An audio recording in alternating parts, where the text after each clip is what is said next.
There are moments in sports that stop being about the game entirely, where what's happening on the court becomes secondary to what's erupting around it. What you're about to hear is one of those moments, except it didn't start with a buzzer beater, a trade, or a championship. It started with an ESPN profile, a single article published on a Tuesday morning in July 2026 that lit the entire WNBA on fire and forced the league's biggest star into the most uncomfortable silence of her career.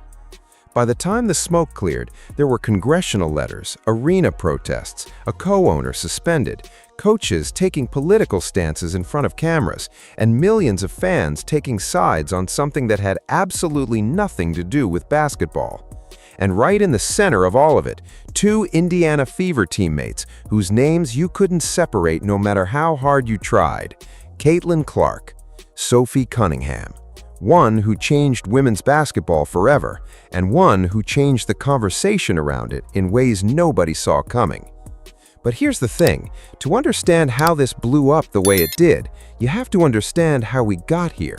Because the story of Sophie Cunningham and Caitlin Clark didn't start with a controversial quote. It started with a stare down that went viral across the internet, a shove that got someone ejected, and a pattern of physical targeting so undeniable it eventually pulled in Congress, coaches, and the commissioner of the league herself. This is the whole story, from the very beginning to right now. And trust me, by the time we get to the end, you're going to see this situation in a completely different light. Most people had never heard of Sophie Cunningham before the summer of 2025. That's not an insult, it's just the reality. She was a journeyman guard, physical, tough, known more for her edge than her numbers. She'd bounced from Phoenix to Indiana, carved out a role as a reliable piece off the bench, and was largely flying under the radar. Then, Caitlin Clark arrived in the league, and everything changed, not just for Clark, but for Cunningham too. The two became teammates in Indiana, and from the start, Cunningham made it clear she wasn't going to stand by quietly while her teammate got knocked around. And Clark was getting knocked around. We'll get to just how much in a minute. But the moment that turned Sophie Cunningham into a household name happened on a night when she didn't even take a shot. She just pointed. June 2025. The Fever are in a heated late-game situation, and Wnba gets into a confrontation with Clark near the perimeter. Wnba gets in Clark's space, and Cunningham, who sees the whole thing, walks over, locks eyes with Bonner, and just points at her, silently, for 22 seconds. No words, no shoving, just a stare that said everything without saying a thing. The clip went viral overnight. Suddenly, everybody knew who Sophie Cunningham was. But it was what happened just days later that truly launched her. On June 17, 2025, Connecticut Sun guard J.C. Sheldon shoved Clark to the ground. Cunningham didn't hesitate. She physically grabbed Sheldon and threw her down, was immediately ejected, and walked off the court like she'd done exactly what she intended to do. Fans lost their minds. Her Instagram following exploded. She went from roughly 700,000 followers to over 1.3 million essentially overnight, and she knew exactly why. She knew her rising platform was inseparable from her proximity to Clark. She even said so without flinching. What she did with that platform next is where this story gets complicated. Before we get to the controversy, let's spend a minute on the facts, because the facts here are genuinely startling, and they matter. Since Caitlin Clark entered the WNBA in 2024, no player in the entire league has absorbed more flagrant fouls, not one. In just 72 career games across regular season and playoffs, Clark has been on the receiving end of 9 flagrant fouls. That's 1 every 8 games. To put that in perspective, across that same stretch, the rest of the league combined saw only 4 other flagrant 2 fouls called, and all 4 of those were assessed in the moment. Clark's most serious incidents were repeatedly missed in real time and upgraded only after the league reviewed the tape. Let's run through the biggest ones. Just 10 games into her career, Chinety Carter hip-checked Clark on an out-of-bounds play. Clark didn't even have the ball. No call. Nothing. The league later quietly upgraded it to a flagrant, but by then the message had already been sent. Then Marina Mabrey shoved Clark to the ground in 2025. That one also required a retroactive upgrade to a flagrant 2. And then came June 24, 2026. Phoenix Mercury star Alyssa Thomas was fighting for a loose ball and drove a fist directly into Clark's throat. The officials watched it happen and let play continue. Thomas wasn't ejected, it wasn't even called a foul in the moment. The WNBA reviewed it and eventually upgraded it, suspended Thomas for 1 game, and moved on. Clark, meanwhile, left the game with a back injury. Sophie Cunningham had finally seen enough. On her podcast, Show Me Something, she said it plainly. Opponents are definitely targeting Clark, and the league and the refs do nothing to protect her. Fever head coach Stephanie White backed her up publicly, describing what was happening as cheap shots. These weren't frustrated post-game rants from players blowing off steam. This was the team's coaching staff and the league's most visible personality going on record with something the numbers had been saying for months. And the response from the league? Slow, reactive, and for a lot of fans, completely inadequate. Going into the 2026 season, the WNBA made changes, real ones on paper. The penalties for flagrant fouls were overhauled. Fines jumped from $200 to $500 per point, a 2.5 times increase. Automatic suspensions now kick in sooner. The league signaled, at least publicly, that the physical targeting of star players was something it took seriously. And heading into year 3, Clark herself set a goal: no more than 2 technical fouls all season. She told her coach Stephanie White directly, 2, max. She currently has 7, and she nearly had 8. That's not entirely Clark's fault, and this is where the officiating double standard argument gets its teeth. The pattern fans started documenting across the 2026 season was consistent enough to be alarming. Clark takes a hit, no call. Clark reacts, raises her arms, makes eye contact with a referee, gestures toward the play, whistle. Technical foul. The disparity wasn't subtle. It was the kind of thing you could clip, put side by side with another play, and post online without any commentary at all. The footage spoke for itself. Opposing players were making contact and walking away clean. Clark was glancing at officials and getting penalized. The moment that crystallized it came on August 8, 2026. During a Fever win over the Chicago Sky, Clark received her 8th technical foul of the season for what the official described as making extra contact with a referee. Under WNBA rules, 8 technicals triggers an automatic 1-game suspension. Clark spoke to ESPN's Holly Rowe immediately after. She said, "I ran into her. I've already watched it on the tape. I hope it gets rescinded." Then she cheekily told Rowe she'd see her at the New York game on Tuesday. The WNBA rescinded the foul within days, but the fact that it was called in the first place and that it very nearly cost Clark a suspension added another chapter to a story that was rapidly becoming impossible for the league to ignore. Congress eventually agreed. Lawmakers sent letters to Commissioner Kathy Engelbert urging stronger player protection policies. It was the kind of external pressure that leagues dread, and it was entirely avoidable if the officiating had been more consistent from the beginning.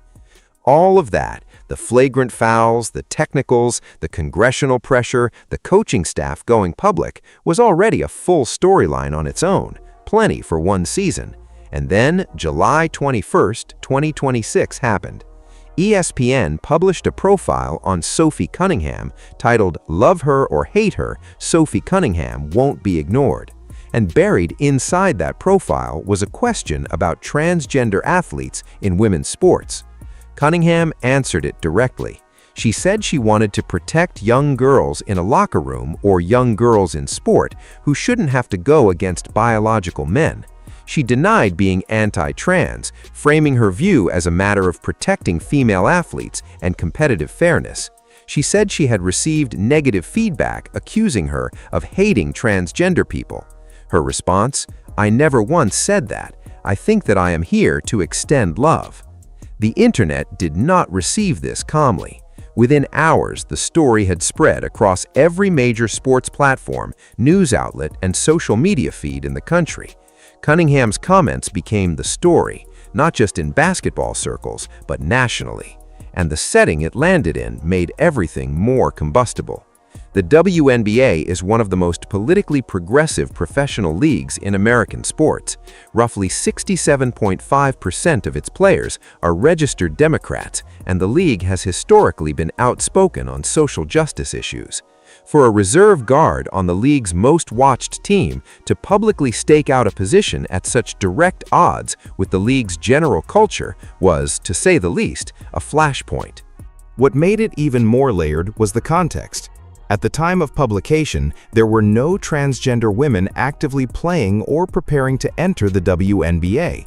The 2026 collective bargaining agreement had already established that only women are eligible to compete in the league.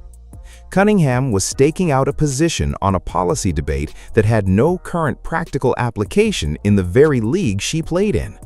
But that didn't cool anything down. If anything, it made the argument bigger, because it wasn't really about any specific player.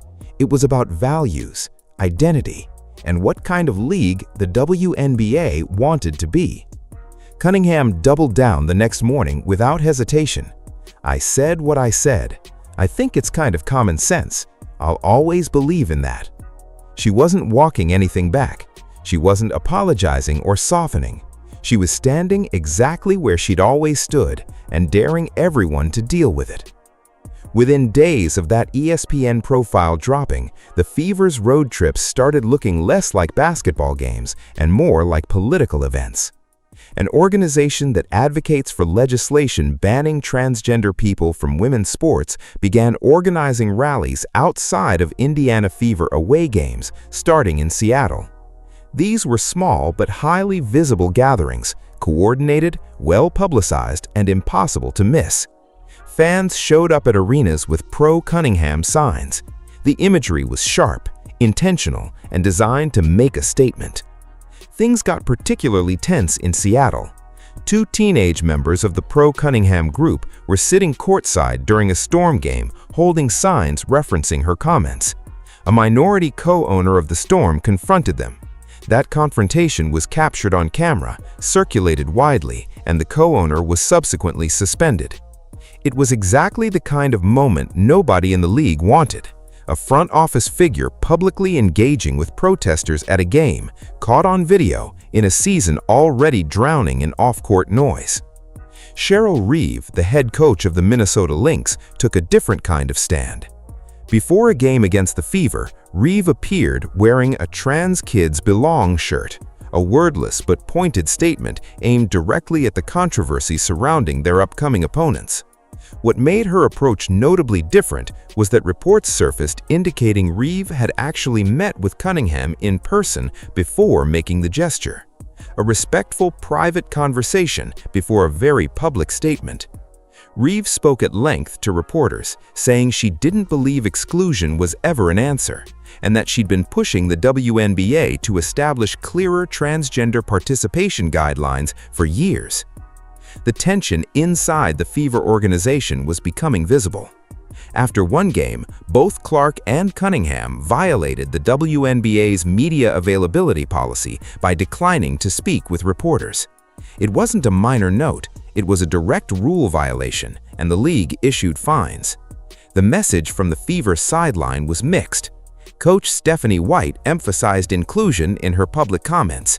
Cunningham stood firm, and Clark said nothing. Her silence, as it turned out, was the loudest story of all. Here's where this gets genuinely complicated. Caitlin Clark is the most important player in women's basketball right now, maybe the most important player in the history of the WNBA in terms of cultural reach and commercial impact. Her jersey is the league's best seller. Her games drive television ratings to records the league had never seen before. Her Nike deal, 8 years, $28 million, is among the largest endorsement contracts in women's sports history.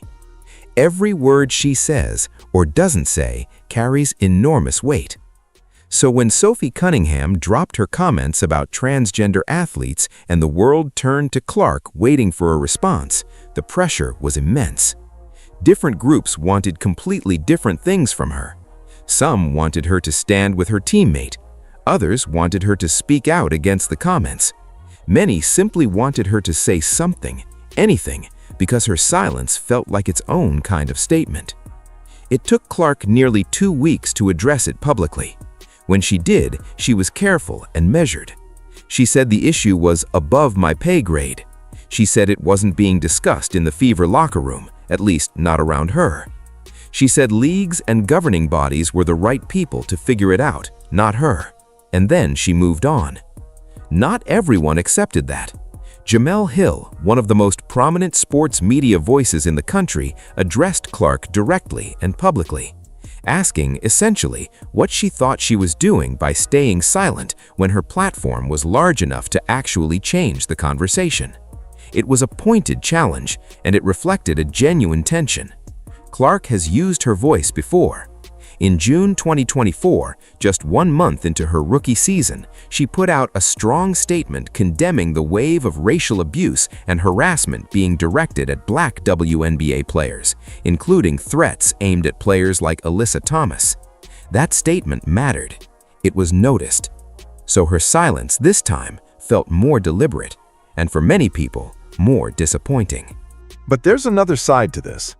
Clark is a 22-year-old athlete, 3 years into her professional career, already navigating sponsorship obligations, an expansion-era roster, a media storm that follows her to every road city, a technical foul controversy with the league, and physical targeting that has ranged from the embarrassing to the genuinely dangerous. The idea that she should also be required to serve as the political compass of the WNBA is a weight that says something uncomfortable about how much we expect from the players we make into icons. Clark isn't a politician. She isn't a league executive. She's a basketball player who also happens to be the most watched athlete in women's sports. Her silence may have been strategic. It may have been exhaustion. It may have been both. Either way, it made headlines for 2 weeks and counting. And through it all, on the court, she kept doing what she does. This is the part that sometimes gets buried under all the noise, so let's give it the space it deserves. Caitlin Clark in 2026 is playing the best basketball of her career. Not close to her best, her actual best, right now, this season. She is averaging 21.5 points and 7.9 assists per game through 34 games. She's been healthy after an injury-wrecked 2025 campaign that limited her to just 13 appearances. That lost season was hard to watch.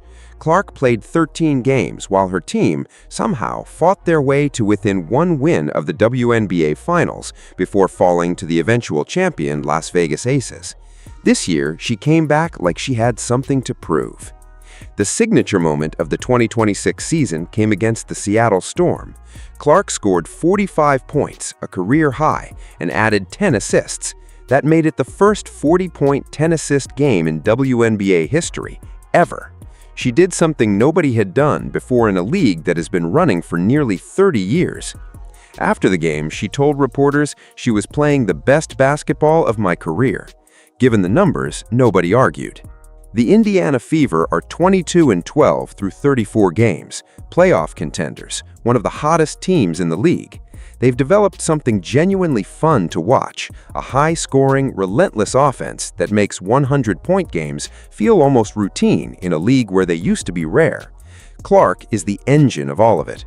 And around her, an actual team has formed. Aaliyah Boston anchoring the interior, a supporting cast that competes, and Sophie Cunningham, the enforcer, the provocateur, and now one of the most followed athletes in women's basketball, with over 1.3 million Instagram followers and counting, playing her role in every sense of that phrase. And then there's the shoe, because in the middle of all this chaos, the fouls, the technicals, the congressional attention, the trans controversy, the rallies outside arenas, Nike unveiled the Caitlin 1, Clark's first signature basketball shoe, dropping October 1st, 2026 at $140, built around the traits she specifically requested: speed, range, and unpredictability. It features technology Nike has never put into a basketball shoe before. Hidden messages underfoot include "shoot more threes" from anywhere and "it was never a long shot." The design is inspired by the ripple created by a three-point shot. Her interlocking CC logo appears throughout. Clark described it the way you'd expect from someone who has spent her whole life setting the bar higher. This is like your debut album. You want it to be killer. At this point, nobody expects anything less. Step back from the individual moments for a second and look at the full picture, because what's happening around the Indiana Fever in 2026 is genuinely unlike anything professional women's basketball has seen before. The WNBA just came off its most-watched season in history in 2025. Record television ratings, record attendance, record revenue, while simultaneously being a league so consumed by off-court controversy that its biggest storylines had nothing to do with basketball. Caitlin Clark did that. Not entirely by herself, and not always in the way people expected. Her presence didn't just grow the audience, it accelerated every tension that was already simmering in the league. Questions about officiating fairness, questions about how veteran players treat rookies who arrive with exponentially more commercial power than them, questions about the league's culture, its identity, and how it handles the messy reality of athletes saying things in public that don't always align with the organization's values. Caitlin didn't create those tensions, but her arrival made them impossible to ignore. Sophie Cunningham is a case study in what happens when proximity to a cultural phenomenon turns an overlooked player into a national figure. Before Clark, Cunningham was a solid reserve guard with a reputation for toughness. After 2 years beside Clark, defending her, fouling for her, pointing at opponents who tested her, speaking when Clark wouldn't, Cunningham has 2.8 million Instagram followers and one of the most polarizing public identities in women's sports. Some people love her for it. Some people think she's a distraction wrapped in a backup player's contract. The reality is probably both, and the WNBA has no rulebook. What makes this moment so genuinely complicated is that almost nobody in it is entirely wrong. Cunningham isn't wrong that Clark has been targeted. The numbers make that inarguable. Clark isn't wrong to let the governing bodies handle questions about league policy. That's literally what they're for. The players speaking out about trans inclusion aren't wrong to believe their teammates and fans deserve a league with a clear, considered position. And the fans who are simply exhausted by the amount of off-court noise drowning out actual basketball, they're not wrong either. Everyone has a piece of the truth, and none of them have the whole thing. What the league does next is the real question. The WNBA has two choices in front of it, and they couldn't be more different. It can continue handling these moments reactively, upgrading fouls 2 days after they happen, rescinding technical fouls after the fact, staying quiet until the pressure from Congress or the media forces a response. Or it can get ahead of it, establish clearer officiating standards, develop a real policy on player conduct and league values that doesn't require a controversy to trigger a conversation, protect its stars on the court before the hits happen rather than after, and decide clearly what it actually stands for, not just in press releases, but in the rules it enforces and the behavior it tolerates. Because right now, the league's most watched team is generating more headlines for arena protests and ESPN profiles than for basketball.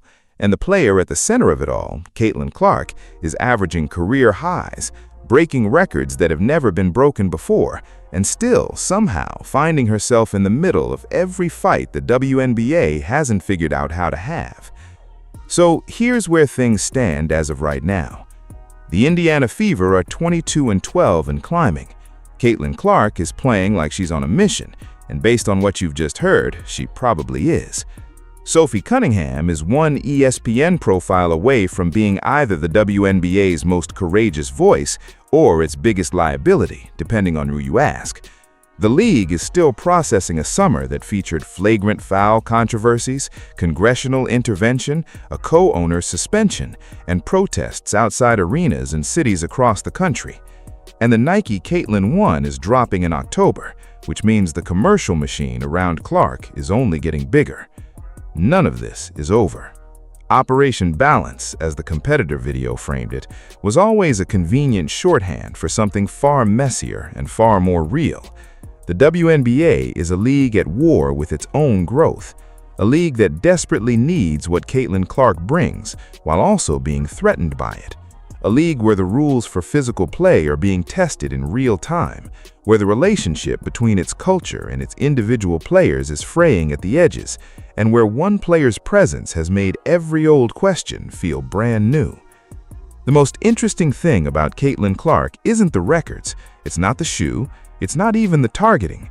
It's that after 3 years of everything, the fouls, the silence from teammates, the inconsistent officiating, the technical fouls, the controversy surrounding the people around her, she is still there, still shooting, still averaging career highs, still the most watched athlete in women's basketball, still writing the story, one play at a time.